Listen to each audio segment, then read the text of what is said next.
इस वीडियो में हम एक्सरसाइज 2.1 करेंगे न्यूमेरिकल इनइक्वालिटीज। क्लास 12 का चैप्टर है अप्लाइड मैथमेटिक्स और एमएल अग्रवाल की बुक से है। जूनियर क्लासेस में आपने इक्वेशंस के बारे में पढ़ा होगा, इक्वेशंस या इक्वालिटी, जिसमें इक्वल टू का साइन होता है। जैसे suppose x is equal to 7, तो x की वैल्यू है 7। आपने बहुत सारे वर्ड प्रॉब्लम्स भी सॉल्व किए होंगे जिसमें आपने उन वर्ड प्रॉब्लम्स को ट्रांसलेट किया होगा इक्वेशंस की फॉर्म में, फिर x एंड y की वैल्यूज निकाले होंगे। अब यहाँ पे हम करेंगे इनइक्वालिटीज। तो इनइक्वालिटीज में सबसे पहले चार साइंस आते हैं। एक होता है, ये होता है ग्रेटर देन,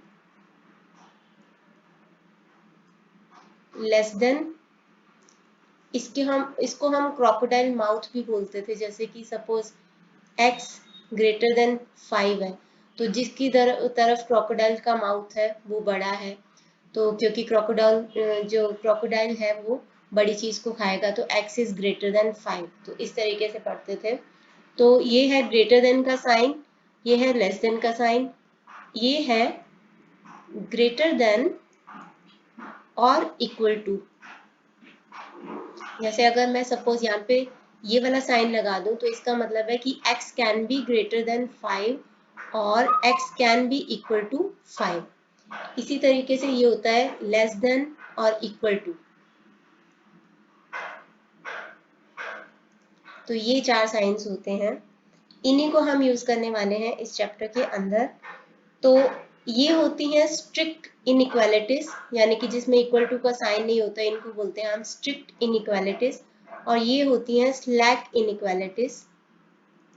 न्यूमेरिकल इनइक्वालिटीज में हम सिर्फ नंबर्स का यूज करेंगे। एक लिटरल इनइक्वालिटीज होती हैं। लिटरल इनइक्वालिटीज में जैसे सपोज कि 2x plus 7 is greater then 8 से, तो ये है लिटरल इनइक्वालिटीज। न्यूमेरिकल इनइक्वालिटीज में सिर्फ नंबर का यूज होता है। जैसे सपोज 7 इज ग्रेटर देन 5, 7 5 से बड़ा होता है। तो ये तो है इसका छोटा सा इंट्रोडक्शन। बाकी हम एक्सरसाइज 2.1 करने वाले हैं। तो एक्सरसाइज 2.1 करने के पहले मैं आपको एक बार नंबर लाइन के बारे में फिर से रिमाइंड कराना चाहती हूँ कि हमने नंबर लाइन में क्या पढ़ा हुआ है। सपोज ये है हमारी नंबर लाइन। तो नंबर लाइन में सारे रियल नंबर्स होते हैं, जितने भी रियल नंबर्स, जो भी नंबर आप सोच सकते हो रियल नंबर्स, वो इस नंबर लाइन पे होते हैं। तो हर एक रियल नंबर, जैसे सपोज से x एक रियल नंबर है, तो x या तो 0 होगा, या तो ग्रेटर देन 0 होगा मतलब पॉजिटिव होगा, या तो x लेस देन 0 होगा मतलब नेगेटिव होगा। तो सेंटर में 0 होता है। लेफ्ट की तरफ जाओगे तो नंबर छोटे होते जाएंगे, और राइट की तरफ जाओगे तो नंबर्स बड़े होते जाएंगे। तो ये हम नंबर लाइन में पढ़ चुके हैं। प्रॉपर्टीज ऑफ इनइक्वालिटीज भी करेंगे, लेकिन वो इस वीडियो में नहीं करेंगे, नेक्स्ट वीडियो में करेंगे एक्सरसाइज 2.2 के पहले, क्योंकि वहीं पे आपको वो काम में आने वाली है। अभी इस वीडियो में आपको क्या काम आने वाला है 2.1 में, वो हम करते हैं। ये आपको कुछ स्टेटमेंट्स दे रखे हैं, जिसके बेसिस पे आपने कुछ कंक्लूजन्स ड्रॉ करने हैं। बहुत इजी, आपको देख के थोड़ा लग रहा होगा टिपिकल सा, लेकिन इजी है।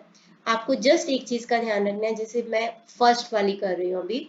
यहाँ पे A, B और C तीन नंबर का आपस में रिलेशन बताया हुआ है, और A और C के बीच का कंक्लूजन आपने ड्रॉ करना है। तो सबसे पहले आपको एक चीज का ध्यान रखना है कि क्या ये साइन हर तरफ सेम रहता है। अगर आप A और B के बीच का साइन देखो, 1 2 3 4 5, तो सब में या तो ग्रेटर देन का साइन है या तो इक्वल टू का साइन है। बी और सी के बीच में भी ऐसा ही है, या तो ग्रेटर देन का साइन है या तो इक्वल टू का साइन है। अब आपने एक चीज का ध्यान देना है कि क्या इन दोनों में से एक में ही इक्वल टू का साइन है। जैसे फर्स्ट वाली जो ये एक्सप्रेशन है, इसमें इक्वल टू का साइन है ही नहीं। सेकेंड वाली में एक में इक्वल्स टू का साइन है। ये थर्ड वाली में यहाँ पे इक्वल टू का साइन है, यहाँ पे नहीं है। और थर्ड वाली में यहाँ पे इक्वल टू का साइन है, और फिफ्थ वाली में यहाँ पे इक्वल टू का साइन है। तो अगर ऐसा रहे कि साइन जो है सेम रहे, जैसे ऐसा ही रहे, और एक जगह पे इक्वल टू का साइन हो, चाहे इधर हो चाहे इधर हो, या फिर इस तरीके से हो या फिर इस तरीके से हो, या फिर हो ही ना, तो इसका मतलब होता है कि A is definitely greater than C। A is definitely greater than C। मैं इसके बाद आपको ये थर्ड वन वाली बताती हूँ, क्योंकि आपको फिर कंपैरिजन आएगा कि क्या फर्क है दोनों में, कि A ग्रेटर देन C कब होता है या फिर A ग्रेटर देन और इक्वल टू C कब होता है। तो अगर यहाँ पे भी आप ध्यान से देखो, A B C greater then का साइन है, लेकिन दोनों जगह पे इक्वल टू का साइन है। यहाँ पे अगर आप देखो तो यहाँ पे भी दोनों जगह पे इक्वल टू का साइन है, यहाँ पे भी दोनों जगह पे इक्वल टू का साइन है, लेकिन साइन चेंज नहीं हुआ, ग्रेटर देन ही है। ए से लेके सी के बीच में ग्रेटर देन का ही साइन है। तो इस केस में जब दोनों जगह पे इक्वल टू का साइन होता है, ठीक है, यहाँ पे इक्वल टू का साइन है, यहाँ पे इक्वल टू का साइन है, यहाँ पे इक्वल टू का साइन है, बीच बीच में ग्रेटर देन का साइन है, तो A can be greater than और इक्वल टू C। लेकिन अगर एक ही साइड पे इक्वल टू का साइन हो तो A is definitely greater than C। तो हमें ये कंक्लूजन ड्रॉ करना है। यहाँ पे हर जगह पे इक्वल टू का साइन था, चाहे ऐसे करके था, फिर यहाँ पे ऐसे करके था, चाहे इधर इक्वल टू का था, फिर यहाँ पे इक्वल टू का और ग्रेटर देन का साइन था। दोनों जगह पे इक्वल टू का साइन होगा तो A will be greater than और इक्वल टू C। या तो ग्रेटर देन C होगा या तो इक्वल टू C होगा, दोनों में से एक होगा। लेकिन हम एक बार के लिए इसको ऐसे बोल सकते हैं कि A इज ग्रेटर देन और इक्वल टू C। सिमिलरली अब ABC यहाँ पे लेस देन का साइन आ रहा है, तो यहाँ पे अगर आप देखो तो इक्वल टू का साइन तो है ही नहीं, फर्स्ट वन में दोनों जगह पे नहीं है। ABC सेकंड वन में यहाँ पे इक्वल टू का साइन है, थर्ड में यहाँ पे इक्वल टू का साइन है, यहाँ पे नहीं है, और फोर्थ वाली में यहाँ पे इक्वल टू का साइन है, और फिफ्थ वाली में यहाँ पे इक्वल टू का साइन है। यानी इक्वल टू का साइन है भी तो एक ही जगह पे है, तो इसीलिए A is definitely less than C। बाकी जगह पे सब पे लेस देन का साइन है, लेस देन का साइन है, इक्वल टू का साइन एक ही जगह पे है, तो A is less than C। पर अगर आप यहाँ पे देखो, ये थर्ड वन, ये फोर्थ वन में इक्वल टू दोनों जगह पे साइन है, इक्वल टू दोनों जगह पे साइन है, इक्वल टू दोनों जगह पे साइन है, लेकिन लेस देन के साथ। तो हम बोल सकते हैं कि A is less than C और A is equal to C। या फिर इसको ऐसे बोल दो कि A is less than equal to C। तो ये था फर्क कि A ग्रेटर देन C कब होगा, A greater than equal to C कब होगा, A लेस देन C कब होगा, या फिर A less than equal to C कब होगा। आई होप मैं आपको समझा पाई हूँ इसको अच्छे से। तो अगला है नो कंक्लूजन।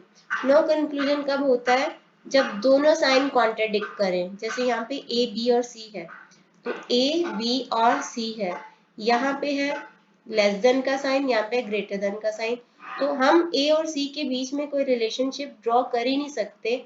नो कंक्लूजन, क्योंकि एक जगह पे लेस देन का साइन है और एक जगह पे ग्रेटर देन का साइन है। तो जब भी आपको ऐसा दिखे, ये एक्सट्रीम नंबर्स के बीच का रिलेशन दिखाना हो, लेकिन बीच के साइन कॉन्ट्राडिक्ट कर रहे हो, एक less than, equal to, greater than, ये लेस देन, ये ग्रेटर देन, ये लेस देन, ये ग्रेटर देन, ये ग्रेटर देन, ये लेस देन, ये ग्रेटर देन, ये लेस देन, ये लेस देन, ये ग्रेटर देन, ये लेस देन, तो साइन कॉन्ट्राडिक्ट कर रहे हैं, तो A और C के बीच का रिलेशन दिखाना है, तो हम बोलेंगे नो कंक्लूजन। तो हमें क्या पता चला है, अगर इक्वल टू साइन एक जैसा ही हो, ग्रेटर देन का हो या फिर लेस देन का हो, लेकिन एक जगह पे इक्वल टू का साइन हो, तो एक कंक्लूजन आएगा कि A is greater than C और A is less than C। Sign के साथ दोनों जगह पे इक्वल टू का साइन हो, तो A can be greater than C और equal to C, A can be less than C और इक्वल टू C। और जब दोनों साइन कॉन्ट्राडिक्ट कर रहे हो तो नो कंक्लूजन। इसके हम क्वेश्चंस करेंगे तो आपको और ज्यादा प्रैक्टिस हो जाएगी। यहाँ पे दो तरह की इनइक्वालिटीज आएंगी, एक डायरेक्ट इनइक्वालिटी और एक कोडेड इनइक्वालिटी। डायरेक्ट में आपको डायरेक्ट ये सिंबल्स दिए होंगे, ठीक है, लेकिन कोडेड में आपको कोडेड सिंबल्स दिए होंगे, लेकिन इनका मतलब दिया होगा साथ में, तो कोई प्रॉब्लम नहीं है, हम मतलब उसका ड्रॉ करके वो क्वेश्चन को सॉल्व करेंगे। ये वाला क्वेश्चन आएंगे 6 से लेके 10 तक के क्वेश्चन हैं, तो हम उनको क्वेश्चन को सॉल्व करेंगे तो आपको इजीली समझ में आ जाएगा। अब हम करते हैं डायरेक्ट इनइक्वालिटीज के कुछ क्वेश्चंस करते हैं। तो एक्सरसाइज 2.1 शुरू करते हैं। एक्सरसाइज 2.1, डायरेक्शंस क्वेश्चन नंबर 1 से लेके क्वेश्चन नंबर 5 में in each of the given questions one statement has been followed by two conclusion. एक स्टेटमेंट दे रखा है और उसके दो कंक्लूजन्स दे रखे हैं। Find which of the given conclusions is true. आपको बताना है कि इस स्टेटमेंट के बेस पे कौन सा कंक्लूजन ट्रू है और कौन सा नहीं है। तो सबसे पहले ये आपको स्टेटमेंट दे रखा है। मैं एक बार स्टेटमेंट को फिर से देख लेती हूँ। यहाँ पे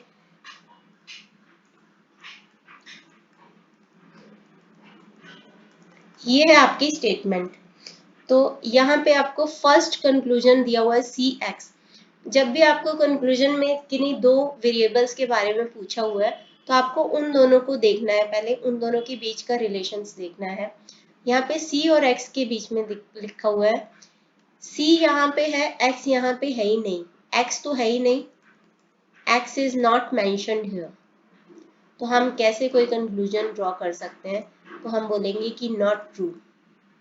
first conclusion is not true. अब सी और डी के बीच में दे रखा है। सी और डी के बीच में रिलेशन देखने के लिए हम देखेंगे सी और डी के बीच का कॉमन फैक्टर कौन सा है। ठीक है, सी और बी के बीच में कॉमन फैक्टर कौन सा है। तो यहाँ पे है सी इज इक्वल टू बी। तो सी बी के इक्वल ही है, तो हम ऐसे भी लिख सकते हैं सी ग्रेटर देन इक्वल टू, ये साइन लगा देंगे बस, ऐसा साइन। अब मैंने आपको क्या बताया था, एक जगह पे जब साइन कॉन्ट्रडिक्ट कर रहे हैं, यहाँ पे है ग्रेटर देन, यहाँ पे है लेस देन। ठीक है, पहले हम लिखेंगे क्या, वैसे तो आपको 1 मार्कर आने वाले हैं, तो 1 मार्कर में आप सीधे देख के बताओगे, कंक्लूजन ड्रॉ करोगे। तो यहाँ पे ग्रेटर देन का साइन है, यहाँ पे लेस देन का साइन है, तो दोनों साइन जो है अपने एक दूसरे को कॉन्ट्रडिक्ट कर रहे हैं। तो सी और डी के बीच में हम कोई कंक्लूजन ड्रॉ नहीं कर सकते, तो हम लिखेंगे नॉट ट्रू। पहले केस में एक्स मेंशन ही नहीं है, तो सी इक्वल टू एक्स पूछा हुआ है, तो हम उसको बताएंगे कि नॉट ट्रू। सेकेंड केस में सी और डी के बीच में जो साइंस है वो कॉन्ट्रडिक्ट कर रहे हैं, सो this conclusion is also not true. I hope आपको ये समझ में आया होगा। तो सेकेंड क्वेश्चन करते हैं इसका। सेकेंड क्वेश्चन है, ये आपको स्टेटमेंट दे रखी है, पी और आर के बीच का रिलेशन आपको दिखाना है। सबसे पहले आप देखा करो, जब भी ऐसे अलग अलग हो तो देखो कौन सा कॉमन है पी और आर में। यहाँ पे पी और क्यू का रिलेशन बताया, यहाँ पे टी और आर का बताया हुआ है। तो पी क्यू पी के साथ रिलेटेड है, टी आर के साथ, आर एस के साथ, एस पी के साथ। तो एस एक ऐसा वेरिएबल है जो जिसका रिलेशन आर के साथ भी है और पी के साथ भी है। तो मैं इसको एक बार लिखूंगी, R is less than S and S is greater than P. R is less than S and S is greater than P, और आपको पी और आर के बीच में रिलेशन बताना है, तो आप इसको ऐसे लिखोगे। अब आपको इसको देख के पता चल रहा होगा कि both science contradict each other, तो यहाँ पे हम कोई कंक्लूजन ड्रॉ नहीं कर सकते। So this conclusion is not true. तो this conclusion is not true. Second conclusion में टी एंड एस के बारे में बताया हुआ है। ठीक है, टी एंड एस के बारे में, तो एक बार टी और एस के बीच में टी और आर है और आर और एस है। ठीक है, टी और आर, आर और एस, इसको मैं लिखूंगी एक बार। यहाँ पे T R S sign change नहीं हो रहा है, साइन चेंज बिल्कुल नहीं हो रहा है। ठीक है, तो यहाँ पे टी और एस के बीच में रिलेशन बताया हुआ है, साइन चेंज नहीं हो रहा और इक्वल टू का साइन एक ही तरफ है। तो इससे इसके बेस पे हम कंक्लूजन क्या ड्रॉ कर सकते हैं? कंक्लूजन होगा कि t is less then s, definitely t is less then s, क्योंकि उसी की तरफ साइन जा रहा है, s ग्रेटर है, लेकिन इक्वल टू का साइन भी एक ही तरफ है, तो definitely t is greater than s। तो t ग्रेटर देन s है, लेकिन कंक्लूजन में क्या पूछा हुआ है कि is this true? No, so हम बोलेंगे कि not true, because t is greater than s। Oh sorry, उल्टा बोल दिया, s is greater than t, not t greater than s। t greater than s नहीं है क्योंकि s ग्रेटर देन t है, तो this is definitely not true. आगे करते हैं अगला क्वेश्चन। Statement B. मैं ट्राई करूंगी कि एक ही पेज पे मैं सारे सॉल्यूशन करते जाऊं, हालांकि इनके इतने बड़े सॉल्यूशन नहीं है, ताकि अगर आपको स्क्रीनशॉट लेना हो तो आप इजीली ले पाओ। यहाँ पे ये स्टेटमेंट है, इसके बेस पे ए और सी का बीच का रिलेशन पूछा हुआ है। तो हम देखते हैं ए और सी के बीच में कॉमन क्या है। ये है बी और सी, ये है सी ई डी, और ये है बी और ए। बी ए के बीच का और बी और सी के बीच का है, तो बी हम इसी को लिखेंगे, बी जो कॉमन है दोनों में, बी और सी के बीच में और बी और ए के बीच में बी कॉमन है। हमें ए और सी का रिलेशन दिखाना है, बी कॉमन है दोनों में, तो बी ग्रेटर देन सी, और दूसरा है B is equal to F which is less than A. तो B is equal to F, तो मतलब B is less than A, B is less than A, b is greater than c। तो हम इसको ऐसे भी लिख सकते हैं ना कि b is less than a and b is greater than c है ना, तो that means c इस साइड पे आएगा, यानी कि b c से बड़ा है और a b से बड़ा है, यानी कि a और c के बीच में क्या रिलेशन हुआ, so we can say कि a is greater than c। तो first conclusion at last true है। हमें कॉमन रिलेशन देखना है कि कॉमन वेरिएबल कौन सा है, जो भी हमें पूछा जाए कंक्लूजन में उसी वेरिएबल को देखना है और उसी के बारे में हमें उसका रिलेशन देखते हुए हमें अपने कंक्लूजन पे पहुंचना है।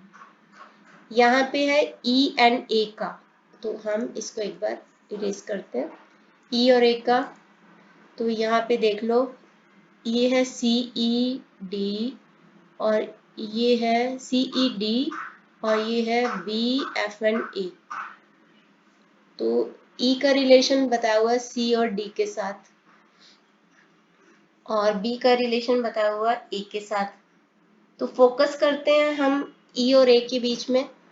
ई और ए के बीच में कोई कनेक्शन यहाँ पे दिख नहीं रहा है। ए का कनेक्शन एफ और बी के साथ है, बी और एफ इस सी के कनेक्शन में कहीं भी बी और एफ का मेंशन नहीं है। तो since we can't see any connection between, we can't see any connection between E and A, so not true। जो चीज पता ही नहीं है तो वो नॉट ट्रू हो जाएगी, कोई कनेक्शन ही नहीं शो किया गया दोनों के बीच में, सो दिस इज नॉट ट्रू। आगे है अगला क्वेश्चन नंबर 4। यहाँ पे स्टेटमेंट है आपको दे रखी है और उसके बेसिस पे डी ए, तो डी ए का कंक्लूजन है। तो फोर्थ क्वेश्चन का फर्स्ट पार्ट है डी और ए। पहले तो हम देखते हैं दोनों में कॉमन कुछ है क्या डी और ए के बीच में। तो यहाँ पे है हमारा बी डी सी, तो डी यहाँ पे आ रहा है जिसका बी और सी और ई के साथ कनेक्शन है और ई का ए के साथ भी कनेक्शन है, यस। तो डी और ए का कनेक्शन दिख रहा है यहाँ पे। तो हम फोकस करते हैं डी और ए के बीच में जितने भी हैं उन सबको लिख लेते हैं एक बार। एफ, ई और एफ की जगह पे एक भी लिखा तो चलेगा, तो हमारा थोड़ा सा ये रास्ता साफ हो जाएगा इधर। तो यहाँ पे D इज लेस देन सी, सीधी सीधी सी बात है, यहाँ पे लेस देन इक्वल टू का साइन है, यहाँ पे ग्रेटर देन का साइन है बीच में, तो कॉन्ट्राडिक्टरी साइन है। कॉन्ट्राडिक्टरी साइन है तो हम वैसे ही कोई कंक्लूजन नहीं चला सकते, तो that means no conclusion because signs are contradictory, so this is also not true. Second में पूछा है सी और एफ के बारे में, तो सी और एफ के बारे में, सी और एफ के बीच में देखते हैं, ये रहा सी और एफ, इसको एक बार लिख लेंगे इज इक्वल टू एफ, बस इतना ही फोकस करना है हमें जो वेरिएबल के बारे में पूछा गया है। सी और एफ के बारे में पूछा है, तो C is greater than E which is equal to F.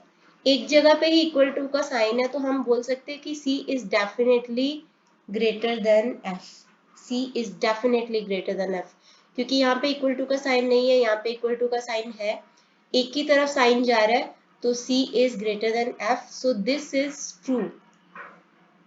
तो ये 10 सेकंड के भी क्वेश्चन नहीं है, अगर आप ध्यान से देखो तो उनको समझ लो बस कॉन्सेप्ट। अगला है स्टेटमेंट दे रखे हैं K और U के बीच का रिलेशन बताया हुआ है, तो हम फोकस करते हैं K और U, क्योंकि यहाँ पे अलग अलग सब दे रखा है।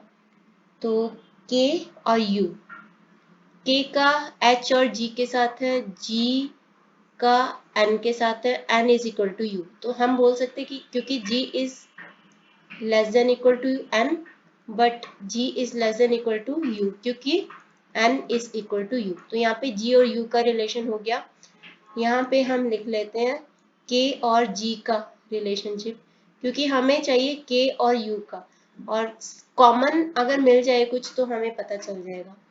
K H G, यहाँ पे दोनों साइंस क्या है, कॉन्ट्राडिक्टरी है, कॉन्ट्राडिक्शन हो रहा है, एक दूसरे के अगेंस्ट जा रहे हैं, तो यहाँ पे हम नो कंक्लूजन। तो जब K और G के बीच में ही हम कोई कंक्लूजन ड्रॉ नहीं कर सकते, तो इसके बारे में हम कुछ नहीं कह सकते, तो हम क्या बोलेंगे, नॉट ट्रू। आपको जो आंसर दे रखे हैं ना, उसमें आपको ये पूछा हुआ है कि फर्स्ट, जैसे 5th क्वेश्चन है, कौन सा कंक्लूजन ट्रू है। तो जब आप आंसर निकाल लो, तो अगर एक ट्रू हो जाए तो आप लिख दो कि दिस कंक्लूजन इज ट्रू। अगर दोनों ही ट्रू नहीं है तो आप बोलो neither of the conclusion is true. अब अगले में आपको पूछा हुआ है H और N का, H और N का, H एंड N का। तो यहाँ पे है H और यहाँ पे है N। H is greater than G and G is greater less than equal to N। बहुत इजी हो गया ये तो, यहाँ से ही पता लग रहा है।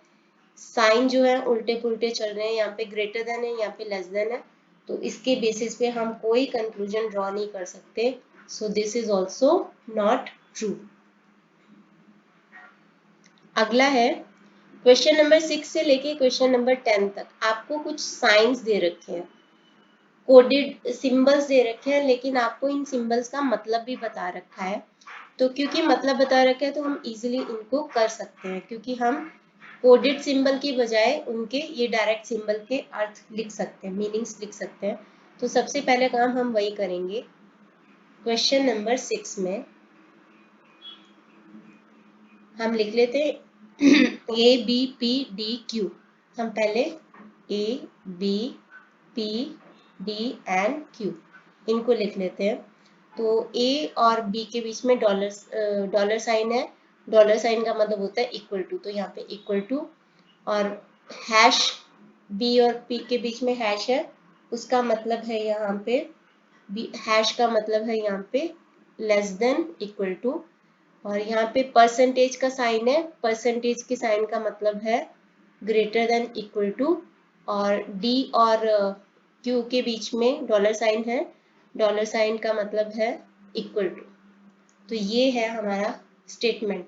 इसके बेसिस पे आपको निकालना है कि A और P का और A और P का मतलब दो है, तो डॉलर साइन है, डॉलर साइन का मतलब है इक्वल टू, और एट द रेट है, एट द रेट का मतलब है लेस देन। तो आपको बताना है कि कौन सा कंक्लूजन ट्रू है, इन दोनों में से कौन सा कंक्लूजन ट्रू है। तो हम इसको देख के बताएंगे ए और पी के बीच का रिलेशनशिप। तो यहाँ से देखो ए पी दोनों के बीच में इक्वल टू का साइन है, ए और पी के बीच में दोनों जगह पे इक्वल टू का साइन है। तो जब इक्वल टू का साइन होता है तो मैंने क्या बताया था कि यहाँ पे साइन जो है एक ही साइड को जा रहा है, यानी कि a इज लेस देन और इक्वल टू p। तो इसका मतलब ये भी हो सकता है कि a is equal to p, या इसका मतलब ये भी हो सकता है कि a is less than p, a is equal to p या फिर a is less than p। तो दोनों में से एक ही ट्रू हो सकता है, तो हम इसका आंसर बोलेंगे कि only one of them is true, एक ही ट्रू हो सकता है, तो हम बोलेंगे ईदर 1 और 2 इज ट्रू, दोनों तो ट्रू नहीं हो सकते, तो इधर 1 और 2 इज ट्रू। ये आ जाएगा आपका 6 का आंसर। 7th में है, 7th क्वेश्चन में आपको बोला हुआ है ये RTP, पहले हम लिख लेते हैं RTPUSQ। R ये मैंने आपके लिए फटाफट कर ताकि तब टाइम नहीं लगे, तो मैंने इसके साइन के कोड्स के सिंबल जो है वो करके रखे हैं। तो यहाँ पे बन रहा है R T P U S is equal to Q. और इसके कंक्लूजन्स क्या है? कंक्लूजन में पूछा हुआ है T लेस देन यू या फिर P इक्वल टू क्यू, इन दोनों को बताना है आपको। तो T और U के बीच का रिलेशन, तो यहाँ पे हमें साफ ही दिख रहा है कि T is less than U, क्योंकि दोनों जगह पे लेस देन का साइन है, इक्वल टू का साइन एक जगह पे भी नहीं है। तो yes, this is definitely true, क्योंकि T is less than U, ये बिल्कुल ट्रू है। अगला है P is equal to Q। तो हम P और Q को लिखते हैं P U S and equal to Q, S which is equal to Q। Contradict कर रहे हैं साइन, तो यहाँ पे लेस देन है, यहाँ पे ग्रेटर देन है, तो हम इसको लिखेंगे नॉट ट्रू। अगला क्वेश्चन है 8th में है, फिर से मैंने साइन लिख के रखे हैं, L greater than H equal to J equal to B greater than और equal to D greater than F। तो कंक्लूजन क्या पूछा है?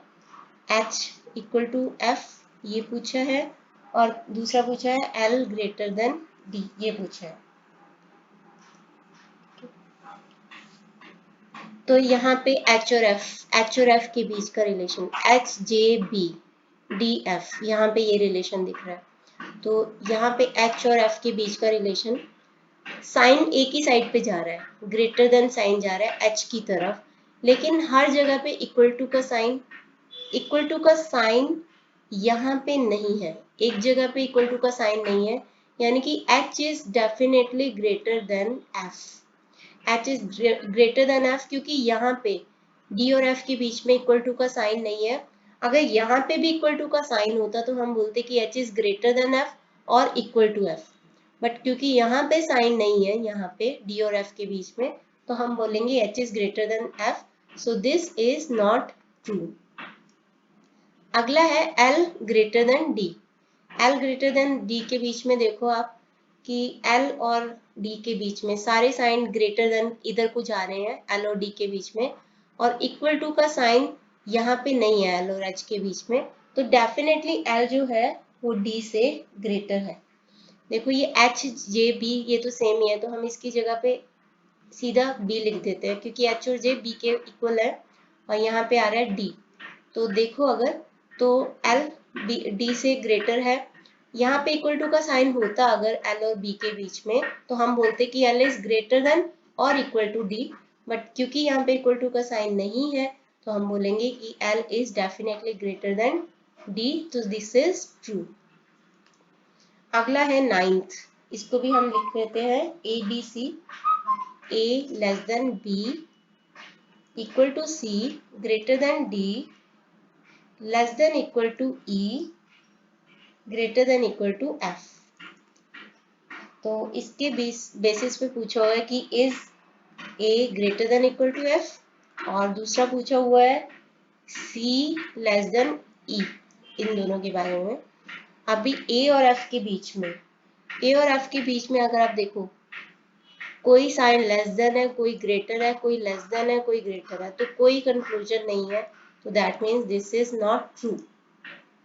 C और E के बीच में देखो, यहाँ पे रहा C और E के बीच में भी यहाँ पे ग्रेटर देन का साइन है, यहाँ पे लेस देन का साइन है, तो कोई कंक्लूजन नहीं है, तो this is also not true. Next है 10th के बारे में है P less than Q equal to R greater than S less than T less than equal to U। तो पूछा क्या है? पूछा है आपको एक तो U लेस देन R पूछा है, और पूछा है कि P less than equal to S पूछा है। तो U और R के बीच में पूछा है, तो U और R के बीच में देखते हैं, U और R के बीच में हम है ऐसा है,